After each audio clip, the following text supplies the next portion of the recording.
In the shadows of our modern world, an unseen force casts a colossal shadow: debt.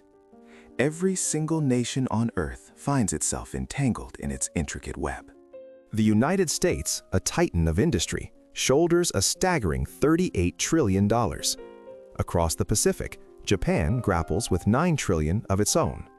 Collectively, our entire planet is burdened by an incomprehensible $315 trillion in debt, a sum that dwarfs the global economy by 3 times its size.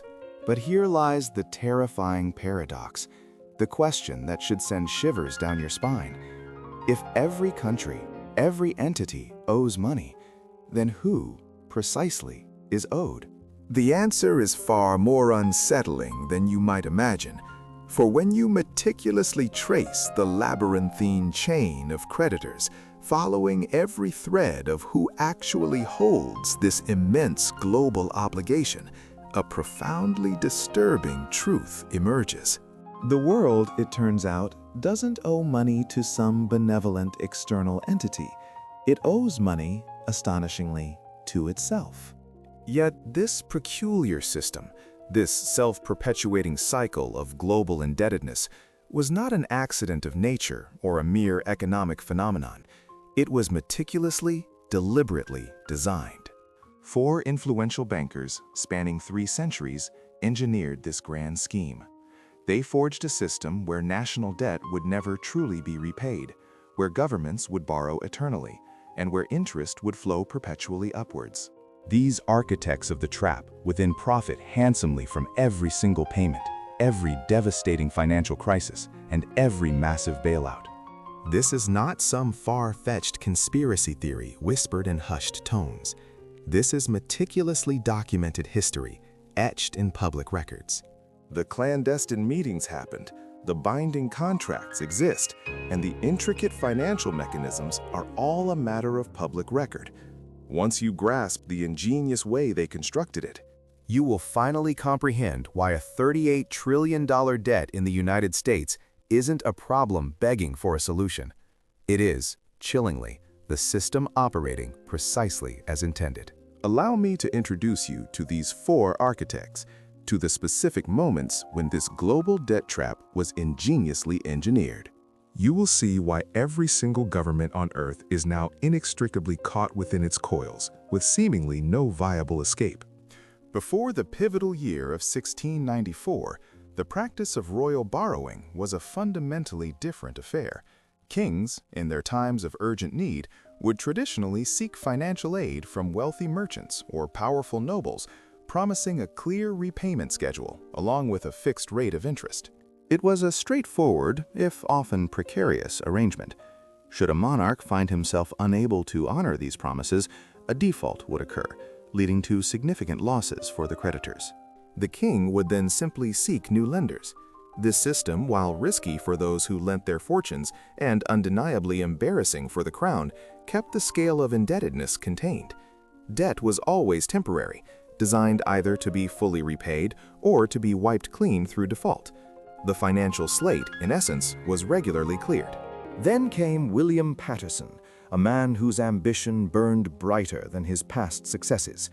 A shrewd Scottish merchant and an astute financial schemer, Patterson had faced numerous setbacks in his earlier attempts to amass wealth. But in 1691, he conceived an idea, a stroke of financial genius that would irrevocably alter the very fabric of civilization and the future of global finance. England, at that tumultuous time, was embroiled in a costly war with France, pushing its treasury to the brink of collapse. King William III found himself in a desperate predicament. His coffers were empty, and the nation's tax revenues were woefully insufficient to sustain the war effort. To compound matters, traditional lenders, wary of England's past defaults, were flatly refusing to extend any new credit. It was a crisis of monumental proportions. It was into this void that Patterson stepped, presenting King William III with a radical proposal. He offered to assemble a consortium of affluent merchants who would collectively lend the government a staggering sum of £1.2 million, an amount equivalent to approximately $300 million in today's currency. a truly monumental sum for its time. But the true innovation lay not in the size of the loan, but in its audacious terms. The principal of this loan would never be repaid. Instead, the government would commit to paying a perpetual interest of 8% annually, forever. To administer this revolutionary, unending financial arrangement, Patterson proposed the establishment of a novel institution, the Bank of England. The mechanics of this scheme were nothing short of revolutionary. The wealthy merchant lenders would deposit their gold with the newly formed Bank of England. The bank, in turn, would channel these funds as a loan to the government. The government, rather than repaying the original sum, would diligently pay an annual interest from its tax revenues. This interest would then be distributed by the bank to the original merchant lenders. Crucially, the government's obligation to repay the principal amount was entirely absent, making the loan, by design, permanent. Why would these astute merchants agree to such an arrangement? The answer was simple and profoundly appealing.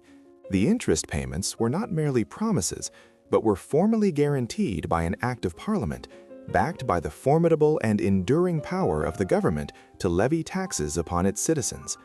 As long as the realm of England endured and its populace could be taxed, the golden stream of interest would flow unimpeded forever.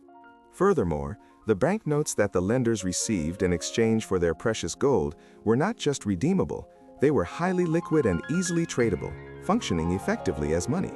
Indeed, they were considered better than mere money, for they themselves generated continuous interest. In 1694, Parliament, recognizing the immediate salvation it offered, approved William Patterson's audacious scheme. The Bank of England was formally chartered. The merchants provided their substantial gold, and the government secured the desperately needed funding for its war. For the first time in recorded history, national debt ceased to be a temporary burden to be repaid or defaulted upon. It was transformed into a permanent, enduring feature, an integral part of the financial system itself. And here lies the often unexplained genius of this system, particularly from the perspective of the bankers. The government was now obligated to pay 8% interest annually on £1.2 million, amounting to £96,000 every single year, indefinitely. The merchants had, in essence, secured a perpetual annuity from the state. As long as England stood, as long as its taxing authority remained, the money would flow into their coffers. And if any of them wished to liquidate their initial investment, they didn't need the government to repay them. They could simply sell their interest-bearing banknotes to another willing party. The debt was designed to be transferable, but crucially, never repayable by the original borrower. But Patterson's most profound and far-reaching stroke of genius lay in the subsequent development. The Bank of England was granted an extraordinary privilege, the exclusive right to issue its own banknotes, not merely backed by gold, but explicitly backed by the government's debt. This meant they could print paper money up to the value of the original loan, and subsequently, any further government borrowings. This mechanism fundamentally created money out of debt. The government's promise to pay, its IOU, literally became the nation's circulating currency. Consequently, the more the government found itself compelled to borrow, the more new money could be brought into existence by the bank. This was the blueprint, the foundational template that would define global finance. A government borrows, but never repays the principal. It pays interest forever, and the very debt itself is monetized, becoming the currency of the realm. It is an undeniably brilliant construct if you are a banker, a financial institution, or an asset manager. But it is, with equal certainty, a catastrophic paradigm for the ordinary taxpayer, who is condemned to pay perpetual interest on a national debt that by design will never, ever disappear. Within half a century, this revolutionary model was rapidly adopted and replicated by virtually every major European power, from France with its Bon Général to the existing sophisticated systems in the Netherlands. Within mere decades, the intricate, self-perpetuating model of national debt, pioneered in England, began to spread like an unstoppable contagion across the continent. France swiftly adopted its own Bon Général, while the Netherlands, already possessing a sophisticated banking infrastructure, formalized its government debt issuance. By 1790, the freshly forged United States, striving for financial stability, wholeheartedly embraced this very system. Alexander Hamilton, a towering figure we've discussed before, explicitly and meticulously modeled America's nascent financial architecture upon the enduring framework of the Bank of England. The core tenets were clear: a permanent national debt, an ever-increasing burden of interest payments extracted from the taxpayers, and government bonds, once mere promises, now actively traded as a form of liquid currency, endlessly circulating. William Patterson, the architect of this system, passed away in 1719, not a particularly wealthy man despite the monumental institution he birthed. Yet the financial leviathan he constructed, the Bank of England, stands resilient, enduring through centuries. British government debt, a testament to its permanence, has never truly been extinguished. It has merely been perpetually refinanced, endlessly rolled over, and continuously expanded, an unyielding tide of obligation that refuses to recede. The debt trap, sprung in 1694 with such cunning precision, became a global template, with nations unwittingly, or even willingly, ensnaring themselves. Every government since has walked into its intricate golden jaws. By the early 1800s, the embrace of national debt had become widespread across European governments, funding everything from costly wars and grand infrastructure projects to their everyday operating expenses. Yet this burgeoning market for debt was chaotic and largely disorganized. Each loan was a bespoke negotiation. Interest rates were wildly unpredictable, and participation was exclusive to only the most affluent merchants. This fragmented landscape was ripe for disruption, and into this void stepped Nathan Rothschild, who, with visionary acumen, would industrialize the very concept of sovereign debt. The Rothschild legacy began modestly in Frankfurt, a family of astute money changers and traders. But by 1800, a groundbreaking vision had taken root. The five Rothschild brothers strategically established a formidable network of banking houses across Europe's most vital financial hubs: London, Paris, Frankfurt, Vienna, and Naples. This sprawling, interconnected system was revolutionary, allowing them to transfer capital across borders with unparalleled speed and efficiency, a distinct advantage they leveraged to seize control over the issuance of sovereign debt. Among them, Nathan Rothschild, operating from the bustling heart of London, emerged as the undeniable strategic genius. During the tumultuous Napoleonic Wars, Nathan deftly orchestrated crucial loans for Britain. But his true innovation lay in the sophisticated structure he devised. Instead of a direct loan to the government, he would acquire government bonds at a significant discount, then strategically resell them to a broad base of investors, including burgeoning pension funds, robust insurance companies, and wealthy private individuals, at a profitable markup. He had, in essence, created a vibrant, liquid secondary market for national debt. Yet this ingenuity harbored a darker, more calculated ambition. Rothschild strategically positioned his firm to become indispensable, leaving governments with virtually no alternative but to engage his services.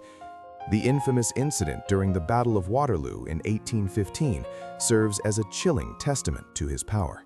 Nathan Rothschild, thanks to his clandestine courier network, received news of Napoleon's decisive defeat hours, if not days, before official channels reached London. He leveraged this invaluable intelligence to execute a masterful manipulation of the bond market. Initially, he dramatically sold British government bonds, creating a false impression that Britain was losing the war. Panic spread like wildfire, causing bond prices to plummet.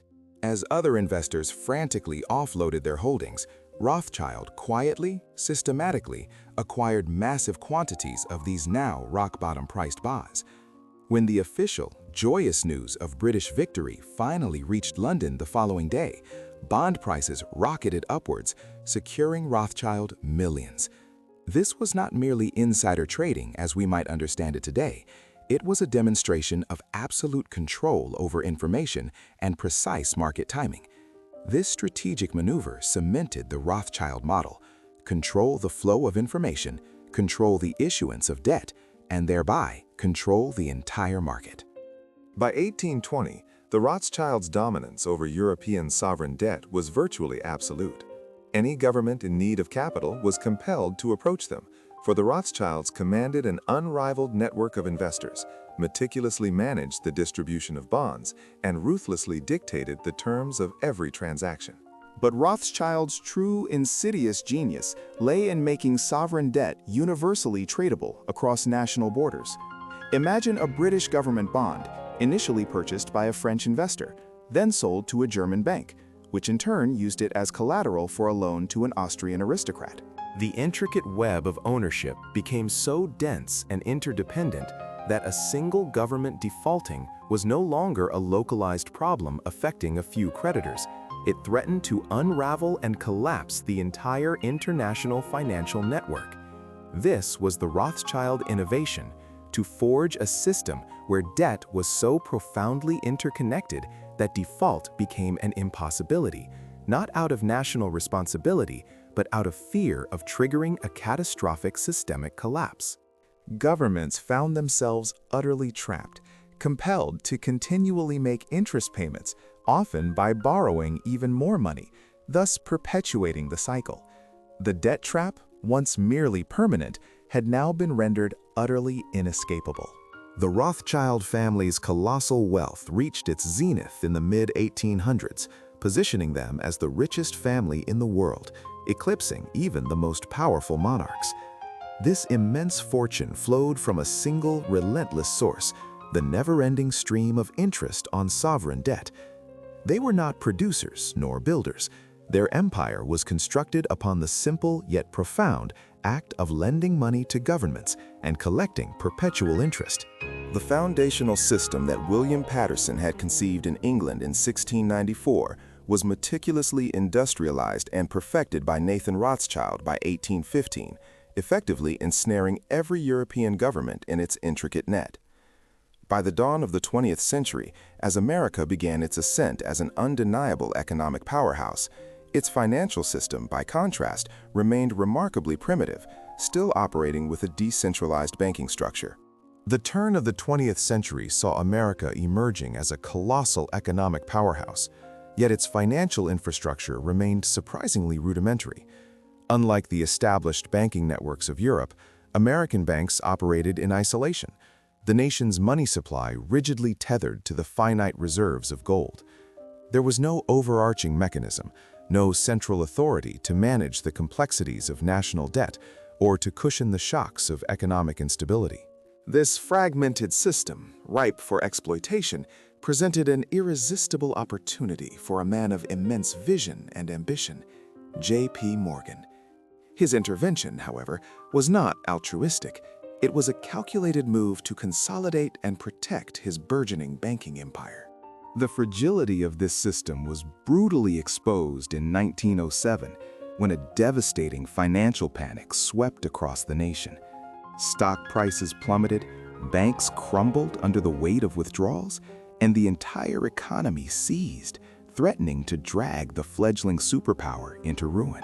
In this crucible of crisis, J.P. Morgan emerged as an unlikely savior. With steely resolve, he personally orchestrated a daring bailout. He summoned the titans of New York finance to his opulent library, a room heavy with the scent of aged leather and cigar smoke. There, he dramatically locked the doors, holding them captive until they pledged their own vast fortunes to stabilize the failing institutions. His audacious act worked, the panic receded, and Morgan, at 70 years old, was hailed as the nation's de facto central banker, albeit one keenly aware that he couldn't personally repeat such a Herculean effort. Recognizing the unsustainable nature of this ad hoc arrangement, Morgan and his most powerful banking associates embarked on a clandestine mission to forge a permanent solution. The need for a central bank was undeniable, yet they faced a formidable obstacle: a deeply ingrained American distrust of centralized financial power. The ghosts of the first and second banks of the United States, both summarily abolished due to populist opposition, loomed large. Their solution was a masterpiece of deception, a system designed to appear decentralized and democratic, masking its true intent. In the autumn of 1910, under a veil of utmost secrecy, a select group of these banking elites, including the influential Senator Nelson Aldrich, gathered at a secluded hunting lodge on Jekyll Island, Georgia. For 9 intense days, cloistered away from public scrutiny, they meticulously hammered out the intricate framework of what would eventually become the Federal Reserve System. The secrecy was paramount, for they knew with chilling certainty that public revelation of bankers conspiring to design the nation's monetary future would ignite widespread outrage and likely lead to riots in the streets. Their plan was an exercise in brilliant political manipulation. It wouldn't be called a central bank, a term loaded with negative historical connotations, but rather the Federal Reserve System.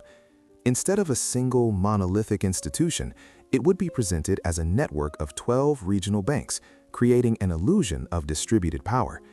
Furthermore, it wouldn't be perceived as a tool of Wall Street. Instead, it would ostensibly be overseen by a board of governors appointed by the president. On the surface, it projected an image of decentralization, democracy, and public service. Yet, beneath this carefully constructed facade, the true architecture guaranteed banker control. The regional Federal Reserve banks were privately owned by their member banks, and these member banks, in turn, elected the boards of the regional feds. These regional boards then elected the Federal Reserve Board itself. While the government appointed a few members, the system's levers of power were firmly in the hands of the bankers. Crucially, the most potent power, the unprecedented ability to create money out of thin air and purchase government bonds, was strategically vested in the Federal Reserve Bank of New York. This particular institution was, not coincidentally, controlled by the largest Wall Street banks, prominently among them J.P. Morgan's own formidable banking interests. The Federal Reserve Act was pushed through Congress in a rushed session in December 1913, largely due to a deliberate lack of transparency and the sheer complexity of the bill, ensuring that most representatives remained oblivious to its profound implications.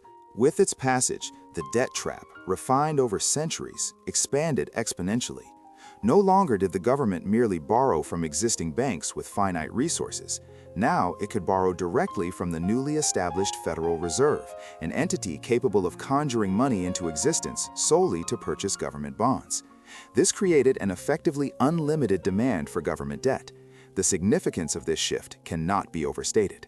Before the Federal Reserve, there was an inherent, natural limit to how much the government could borrow, constrained by the finite capital available from commercial banks. But with the Fed, that constraint vanished. The mechanism was elegantly simple, yet devastatingly powerful. The government would issue a bond, and the Federal Reserve would acquire it, not with existing funds, but with newly created money. The government would then spend this money, injecting it into the economy, while the newly acquired debt would land squarely on the Federal Reserve's balance sheet. This debt, remarkably, was backed by nothing more than the implicit perpetual promise that taxpayers would service it indefinitely. This ingenious creation was the very mechanism that enabled infinite debt. The Federal Reserve now guaranteed a constant buyer for government bonds, ensuring an endless, insatiable demand. Consequently, the government was freed from the necessity of ever truly repaying its debt. It could simply roll over its obligations forever, knowing the Fed would always be there to absorb them. And in this perpetual cycle, the vast interest payments on this ever-growing debt flowed steadily from the pockets of taxpayers directly into the coffers of the very banks that owned and controlled the Federal Reserve System. J.P. Morgan passed away in 1913, the very year his monumental creation, the Federal Reserve, came into being. His legacy, however, is etched deep into the fabric of global finance. It is this intricate structure, born from crisis and shrouded in secrecy, that has made possible the staggering multi-trillion-dollar national debts we witness today. Without the Federal Reserve's unique capacity to act as an infinite buyer, the market would simply buckle under the weight of such unprecedented borrowing. But with the Fed as the ultimate guarantor, there is no discernible limit. The debt trap, once a strategic tool, had now evolved into an infinite, inescapable mechanism. With the Federal Reserve acting as a guaranteed buyer for seemingly limitless government bonds, the insidious debt trap, meticulously crafted by figures like William Patterson, Nathan Rothschild, and J.P. Morgan, had truly become an infinite, inescapable snare. By the 1970s, its tendrils extended globally, binding nearly every developed nation in a ceaseless cycle of borrowing, rolling over debt, and dutifully paying escalating interest. Yet for developing nations, the story was tragically different. Having borrowed vast sums for essential infrastructure and growth, many found themselves drowning, unable to keep up with the relentless demands of their creditors. The very fabric of the debt trap was stretched to its breaking point, threatening to unravel, until a formidable figure emerged to reforge it, making it not just stronger, but truly permanent: Paul Volcker. As the imposing chairman of the Federal Reserve from 1979 to 1987, Volcker inherited an economy teetering on the brink. Inflation soared past a crippling 10%, gnawing at the very credibility of the United States. Foreign governments, once stalwart allies, eyed the dollar with growing distrust, their faith eroding with each passing day. He understood a drastic measure was needed to quell this inflationary beast, even if it meant plunging the nation into a painful, self-induced recession. So, with an iron will, in 1979, Volcker initiated his audacious plan, raising interest rates with a breathtaking ferocity. The federal funds rate, a key benchmark, skyrocketed from a challenging 11% to an unprecedented, dizzying 20%, the highest in all of American history. This shock therapy undeniably crushed inflation, bringing the economy to heel with brutal efficiency. But this decisive action unleashed another, far darker consequence across the globe. Developing nations, many of whom had prudently borrowed billions in US dollars throughout the 1970s when rates were mercifully low, now faced an impossible burden. Their loans, once manageable, now demanded interest payments that had effectively tripled overnight. The numbers were staggering. Mexico owed a crushing $80 billion, Brazil an immense $60 billion, and Argentina a formidable $40 billion. They simply could not pay. The sheer weight of the interest payments alone dwarfed their entire export revenues, leaving them trapped in a financial quicksand. The crisis crescendoed in August 1982 when Mexico, with a desperate announcement, declared its inability to meet its payment obligations, effectively defaulting. This seismic event should have detonated a catastrophic global financial collapse. American banks, having extended the lion's share of these massive loans, stood on the precipice. If Mexico defaulted, financial titans like Citibank, Bank of America, and Chase Manhattan would suffer colossal, potentially fatal losses.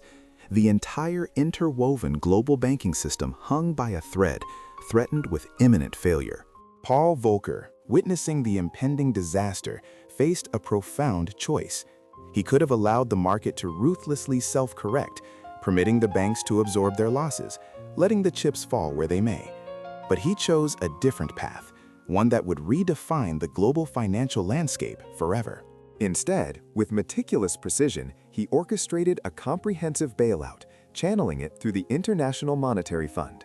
The IMF, under his guidance, would extend life-saving loans to Mexico, Brazil, Argentina, and numerous other distressed nations. Not to erase their debt, but just enough to ensure they could continue making those critical interest payments to the waiting American banks. These lifeline loans were deceptively dubbed structural adjustment loans, and they came shackled with conditions of breathtaking severity. Governments were compelled to slash public spending, privatize invaluable state assets, fling open their domestic markets to foreign investment, and devalue their national currencies. In essence, they were forced to dismantle their very economic sovereignty, piece by painful piece, all for the dubious privilege of receiving money simply to keep paying interest on their existing debt. And here lies the chilling genius, the very heart of the Volcker innovation. These IMF loans were never designed to reduce debt. They merely rolled it over, making it manageable, yes, but fundamentally permanent. Volcker's profound insight was this: when national debt becomes utterly unpayable, one does not forgive it, one restructures it. One lends just enough to ensure the ceaseless river of interest payments continues to flow, uninterrupted, back to the creditors. And in exchange, one extracts invaluable political and economic concessions, consolidating power and control. The debt trap, once merely a financial burden, was thus transformed into a potent, inescapable tool of global economic subjugation. Nations caught in its grip, unable to service their burgeoning debts, found themselves compelled to sacrifice their economic autonomy. They were forced to dismantle protections, sell off their national treasures, and slavishly submit to foreign economic dictates, all for the grim privilege of remaining perpetually indebted. This relentless, predatory pattern has tragically echoed across 4 decades, a haunting testament to its effectiveness. We saw it in Greece in 2010, Argentina in 2001, and more recently in Sri Lanka in 2022. Each time, the same chilling structure emerges.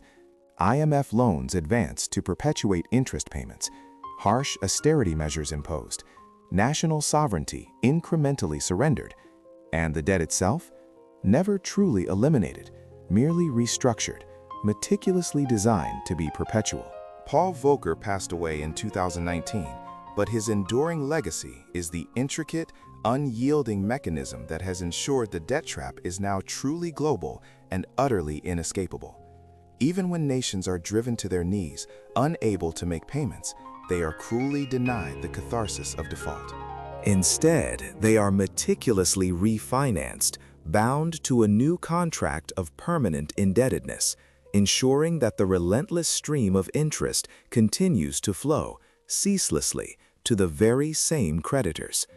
The same powerful banks, the same formidable financial institutions, the very same systemic design that William Patterson so cunningly created back in 1694.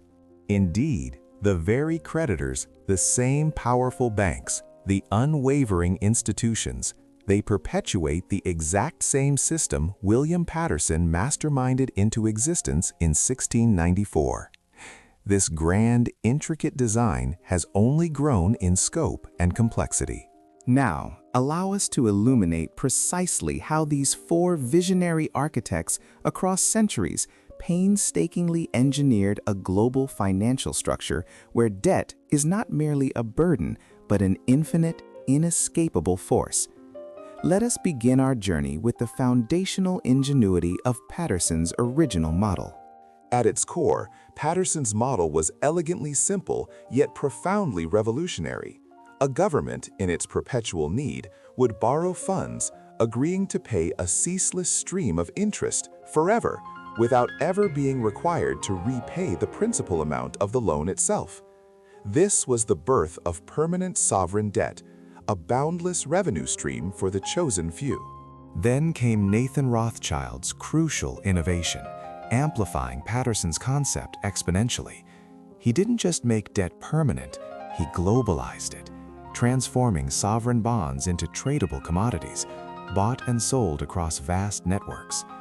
Suddenly, debt was no longer owed to a single creditor, but was instead a sprawling, intricate web, linking nations and fortunes. The chilling implication was clear. A default anywhere could now trigger a catastrophic collapse everywhere, making the system too big to fail. Next, J.P. Morgan introduced the ingenious mechanism of the central bank.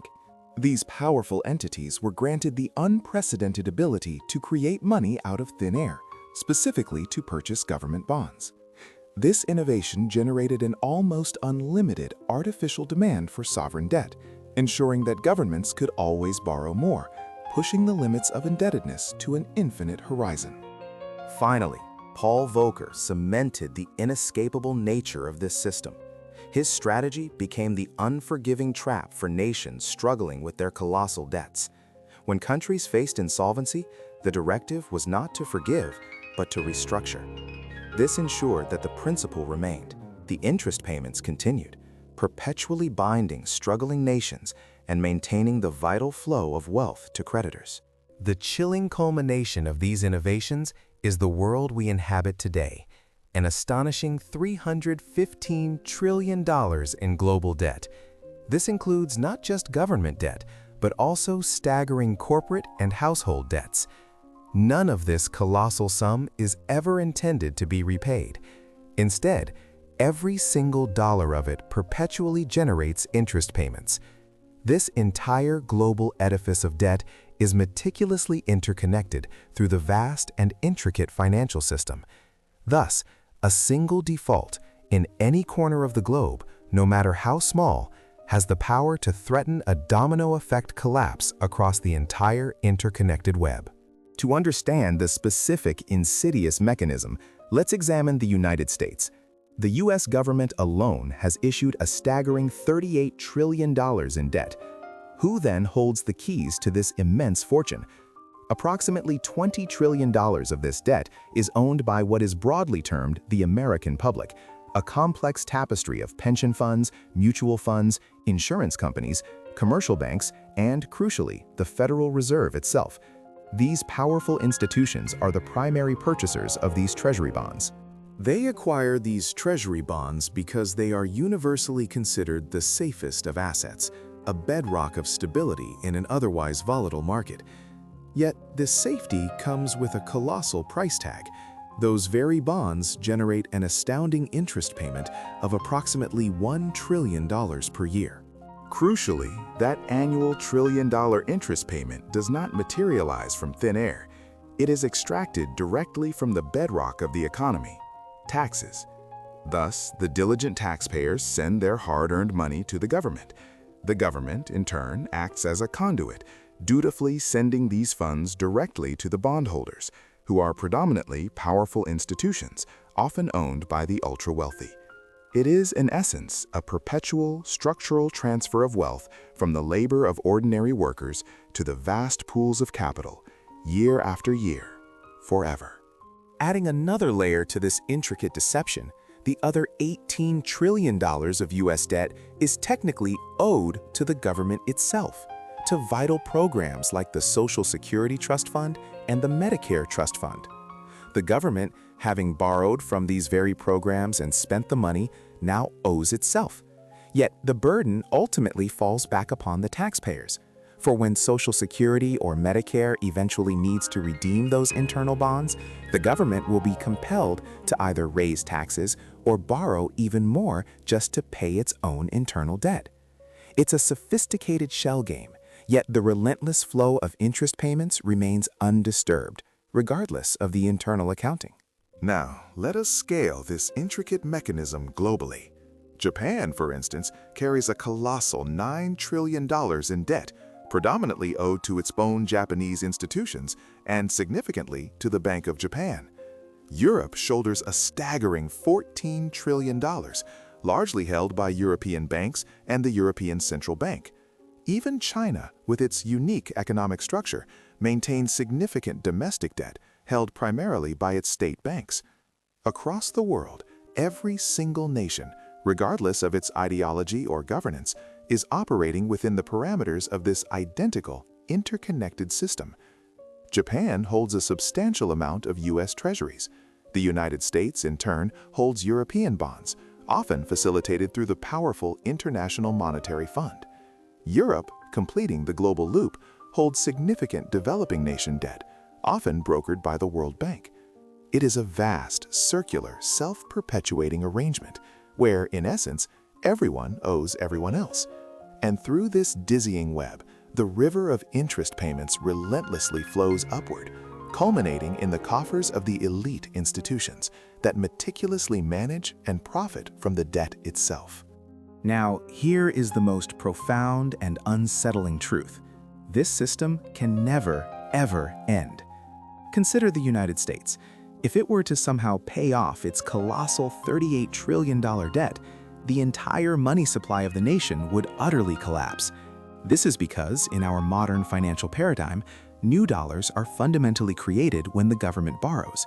If that debt were repaid, those very dollars would simply disappear from circulation, triggering a catastrophic spiral of deflation, a deep depression, and an irreversible economic collapse. Thus, the government can never truly pay off its debt. It is perpetually compelled to keep borrowing, to keep rolling over existing obligations, and crucially, to keep paying that never-ending stream of interest. This stark reality holds true globally. If every government on Earth were to miraculously eliminate its debt, the global money supply would shrink by an estimated 2/3. There simply wouldn't be enough currency left to facilitate international trade, to conduct basic commerce. The entire global system would seize up, paralyzed. Therefore, debt cannot be eliminated. It is not a flaw, but a structural, essential component woven into the very fabric of our financial world, necessary by deliberate design. So, if debt is indispensable, who ultimately benefits? The answer is clear: the colossal institutions that hold the debt. Names like BlackRock, Vanguard, State Street, and Fidelity dominate this landscape. These mighty asset managers wield control over tens of trillions of dollars in wealth. They acquire vast quantities of government bonds, not with their own capital, but with the collective money of countless individuals, from pension funds, retirement accounts, and insurance premiums. And from these bonds, they meticulously collect the interest, an astronomical sum of about $1 trillion per year from US debt alone, augmented by untold billions from Japan, Europe, and every corner of the globe. This annual trillion-dollar torrent of interest payments flows relentlessly from the pockets of taxpayers directly into the coffers of these bondholders. It represents the largest, most continuous, and most structurally embedded wealth transfer in human history, yet it remains largely invisible to the majority, precisely because it isn't labeled a tax. Instead, it is euphemistically termed debt service. But the mechanism is identical. Ordinary workers labor and pay, powerful institutions collect, and the underlying debt, the foundation of their power, never, ever decreases. Now we arrive at the final, crucial piece of this intricate puzzle. These four architects, Patterson, Rothschild, Morgan, Volcker, did not convene in a grand, shadowy conspiracy. They existed across different centuries, separated by time and circumstance. Yet each, in their own era, brilliantly solved a fundamental problem in a way that profoundly and consistently benefited bankers and financiers. And critically, each successive solution built upon and enhanced the previous one. Patterson, with his ingenuity, forged the permanence of debt in 1694. Rothschild, with his vast network, made it truly global in 1815. Morgan, through the power of central banks, rendered it infinite in 1913. And Volcker, with his unforgiving restructuring, ensured it was utterly inescapable in 1982. Together, unwittingly or not, they constructed a monumental system where governments are compelled to borrow forever, paying interest eternally. And the true beneficiaries, the ultimate power brokers, are undeniably the people who control these bonds, who meticulously manage the debt, who ceaselessly collect the interest. Not governments, not the ordinary taxpayers, but the powerful, privileged financial institutions. Not governments, not the ordinary taxpayers, but the powerful, privileged financial institutions. And here, then, is the stark, inescapable final truth, that $38 trillion debt, or indeed any nation's staggering indebtedness, is not, for them, a crisis to be feared.